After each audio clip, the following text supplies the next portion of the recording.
இது வரைக்கும் பேசினவங்களிருந்து நான் கொஞ்சம் வித்தியாசப்பட்டு ஒரு நீங்கள் யாரும் எதிர்பாராத ஒரு அதிர்ச்சியான செய்தியை நான் சொல்ல போகிறேன்.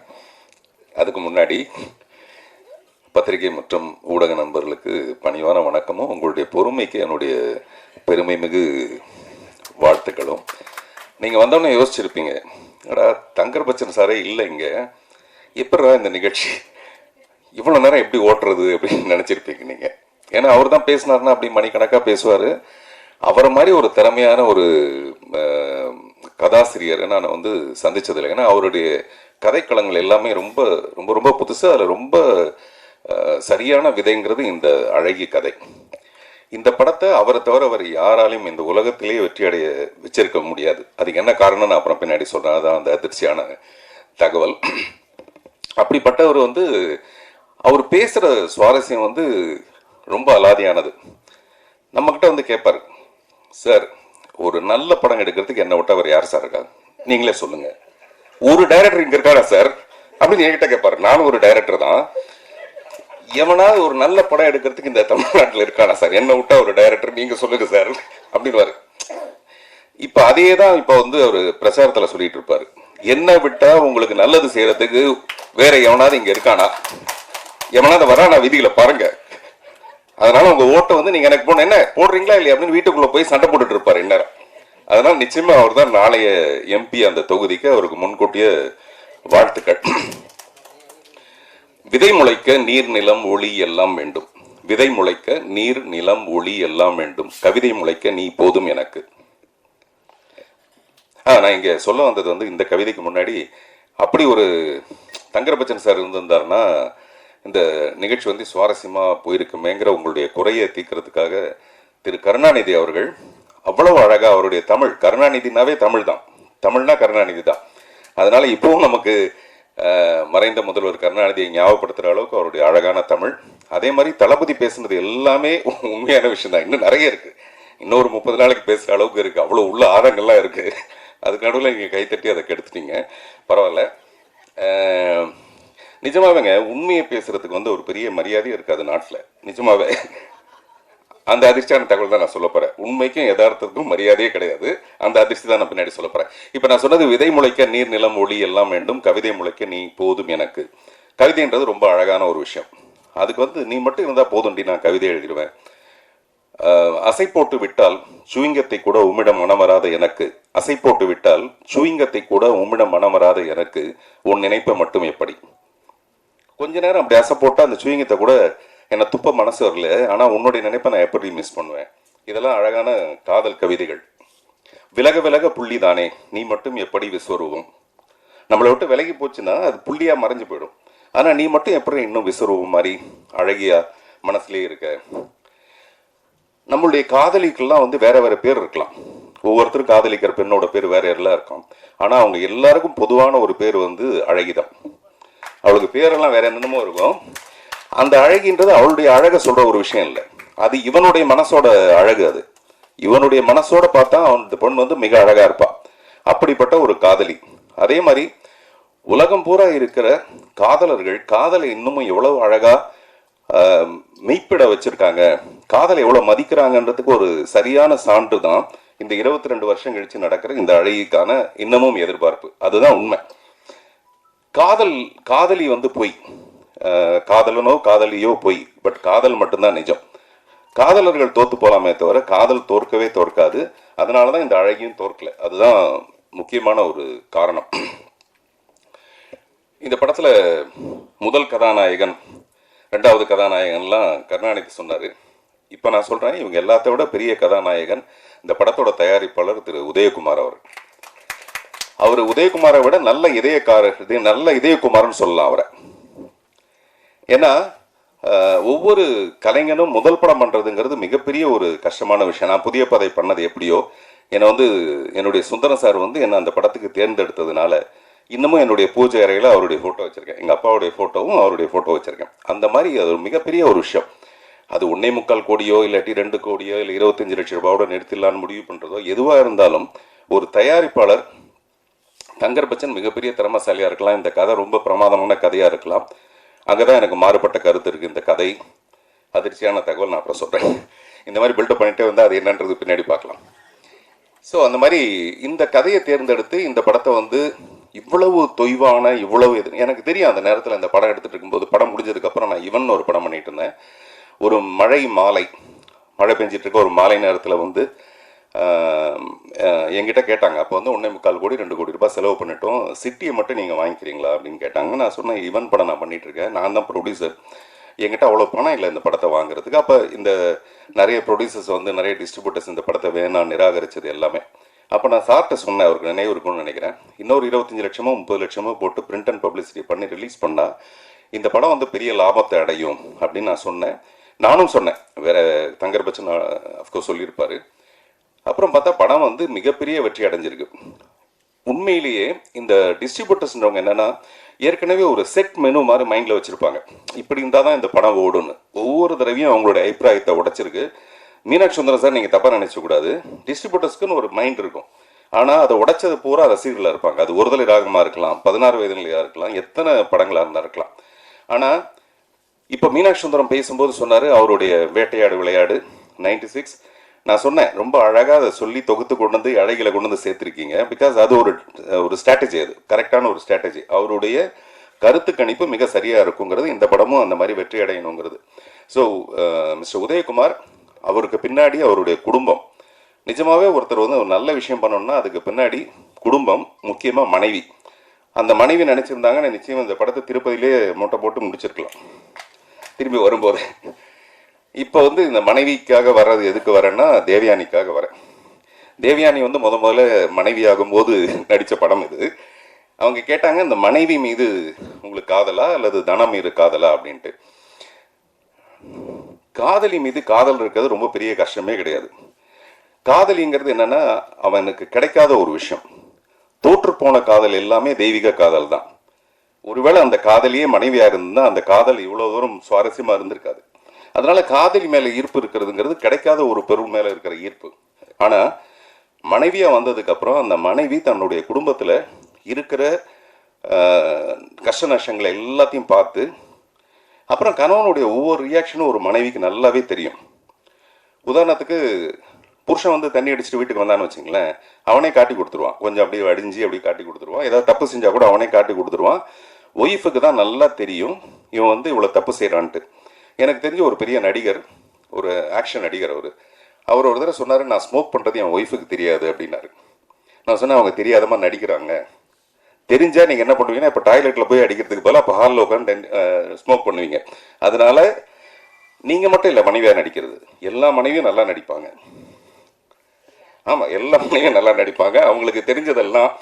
இப்போ இதே சண்முகத்தோட காதலை இல்லாமல் இது எல்லாரும் என்கிட்ட கேட்டது, அந்த மனைவிக்கும் ஒரு காதல் இருந்திருக்கலாம் இல்லையா? அவங்க சொன்னால் சண்முகம் என்ன இருக்கிறது இல்லையா? எல்லா மனைவியுமே இல்லை, நான் சொல்றது உங்களுக்கு இல்லை, வளர்மதிக்கு இல்லை, வளர்மதி இல்லைம்மா, எல்லா மனைவியுமே அவங்களுக்கும் இந்த மாதிரி ஒரு வயசில் காதல் வந்திருக்கலாம். அந்த காதலை வந்து சொன்னால் சண்முகம் தாங்கி இருக்க மாட்டான், அவ்வளோதான், நொறுங்கி போயிருப்பான். ஆனால் இது எல்லாத்தையும் சமாளிச்சுக்கிட்டு கணவனுக்கு ஏற்படுற எல்லா விஷயத்தையுமே அவள் வந்து சமாளிக்கிறான்னா அவள் தான் மிகப்பெரிய ஒரு விஷயம். அதனால் எனக்கு வந்து மனைவியை பிடிக்கும். நான் இப்போ நீங்கள் பேசுகிறதுக்கு முன்னாடி நான் சொல்லலாம் நினச்சது, நந்திதா தாஸ் ஃபோட்டோவை விட டெஃபினட்டாக தேவயானி ஃபோட்டோ பெருசாக வச்சுருக்கணும் அப்படின்னு நான் சொல்லலாம்னு நினச்சேன், சத்தியமாக. ஏன்னா இல்லை, நமக்கு எப்படி தெரியுதுன்னா, நமக்கு கிடைக்காத ஒரு விஷயத்து மேலே ஒரு பயங்கர பூரிப்பு இருக்குது. அதுவும் சாதாரண பூரிப்பு கிடையாது, சோளா பூரிப்பு. நீங்கள் பேசும்போது வந்து தெரியுங்களா, அந்த மாதிரி ஒரு சோளா பூரிப்பு இருக்குது. ஆனால் கிடைச்ச விஷயத்தோட மகிமையை நம்ம அடையிறதே கிடையாது, அதை புரிஞ்சுக்கிறது கிடையாது. அப்படி ஒரு மகிமையான ஒரு விஷயம் தான் அந்த கேரக்டர். இப்போ இல்லை, நான் எப்போவுமே சொல்லுவேன், தேவயானுடைய பாத்திரமும் அதை அவங்க நடித்ததும் ரொம்ப சிறப்பாக இருந்ததுன்னு.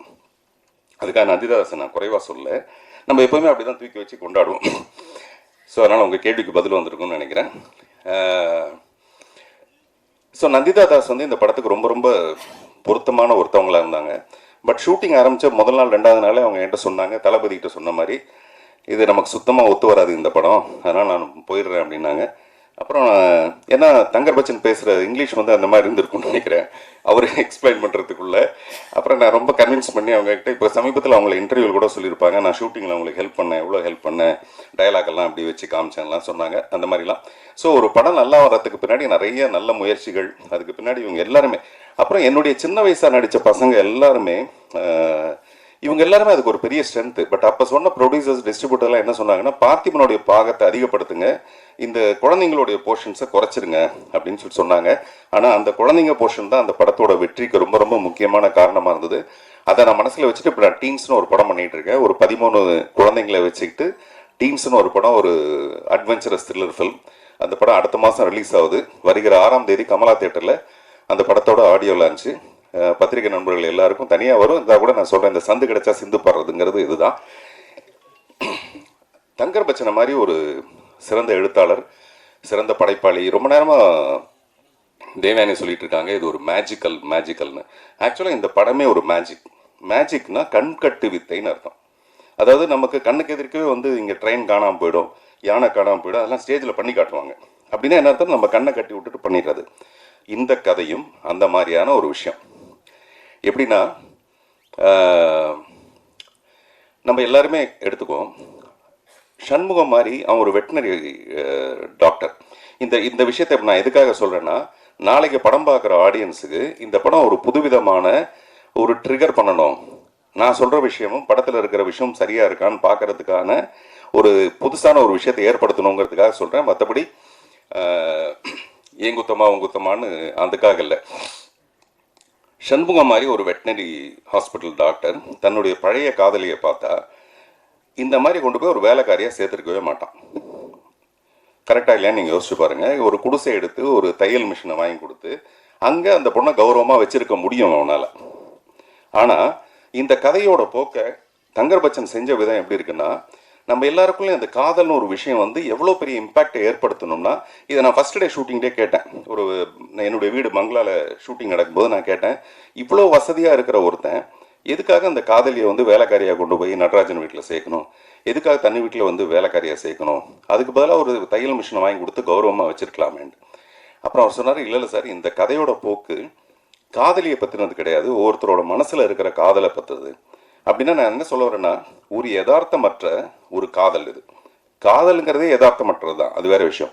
அந்த காதல் கதையை இவ்வளவு சிறப்பாக 22 வருஷம் கழிச்சு இந்த படத்தை பற்றி பேச வைக்கணும்னா, அது ஒரு கதாசிரியரான தங்கர் பச்சனை மீறி ஒரு டைரக்டரான தங்கர் பச்சனால் மட்டும்தான் அதை சாதிக்க முடிச்சிருக்கு.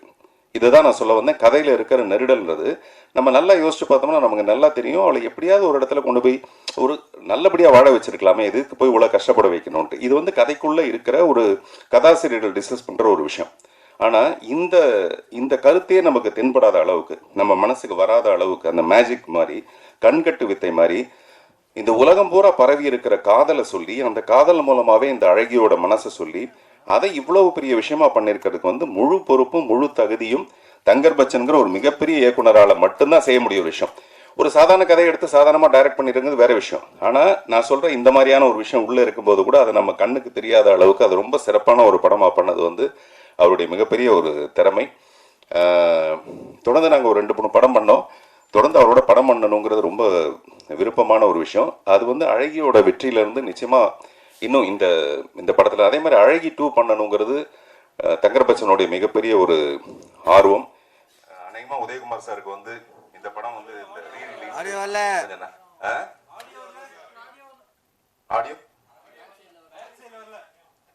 ஏன் வரல, கலெக்ஷன் வரும் நல்லா, ஆடியோ விட கலெக்ஷன் நல்லா வரும் இந்த படத்தில். அதனால கொஞ்சம் பாருங்கப்பா ஆடியோ. இப்ப நான் அதிர்ச்சின்னு சொல்றது வந்து அது யாரும் இதுவா எடுத்துக்க வேண்டாம். வரலையா என்னப்பா ஆடியோ?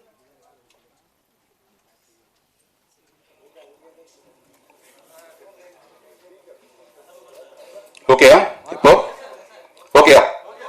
சரி, ஓகே. ஸோ அதனால எதுக்கு சொல்ல வந்தேன்னா, அந்த மாதிரி அழகி ரீரிலீஸ்ல இந்த படம் ஒரு வெற்றி அடைஞ்சு அழகி 2-ஆ இந்த படம் வந்து மாறணும். நந்திதாதாஸ் நேற்று கூட என்கிட்ட ஃபோனில் பேசினாங்க. நிச்சயமாக அந்த அழகி 2க்காக நான் காத்துட்டு இருக்கேன்னு, நானும் காத்துட்டு இருக்கேன்றது உதயகுமார் சார் சொல்கிறேன். நான் உங்கள் எல்லாருக்கும் என்னுடைய பணிவான நன்றியும் வணக்கமும். Thank you sir. அந்த அதிர்ச்சியான தகவல் மிஸ் பண்ணிட்டீங்கன்னு சொல்கிறேன்.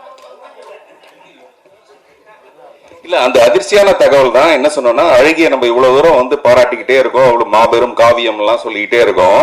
ஆனால் அந்த காவியத்துக்கு பின்னாடி இப்படி ஒரு யதார்த்தமான ஒரு விஷயம் மிஸ் ஆயிருக்குங்கிறது சொல்றதுக்கு தான் நான் அதிர்ச்சியான தகவல்னு சொன்னேன். நீங்கள் அதிர்ச்சியான தகவல் அதை மீறி ஒன்று சொல்லிட்டு இருக்கீங்க. நான் வந்து சொல்ல வந்தது, அது ஒரு யதார்த்தம் இல்லாமல் யதார்த்தத்தில் நம்ம செய்கிறத மீறி ஆனா உலகத்துல இருக்கிற காதல்னா எவ்வளவு பவர்ஃபுல்லானதுன்றதை அவர் புரிஞ்சு வச்சுக்கிட்டு அந்த கண்கட்டு வித்தை மாதிரி நம்மள மயக்கி ஏமாத்தி இந்த படத்தை பெரிய வெற்றியடை செஞ்சிருக்காருன்னு நான் சொல்ல வந்தேன். தேங்க்யூ.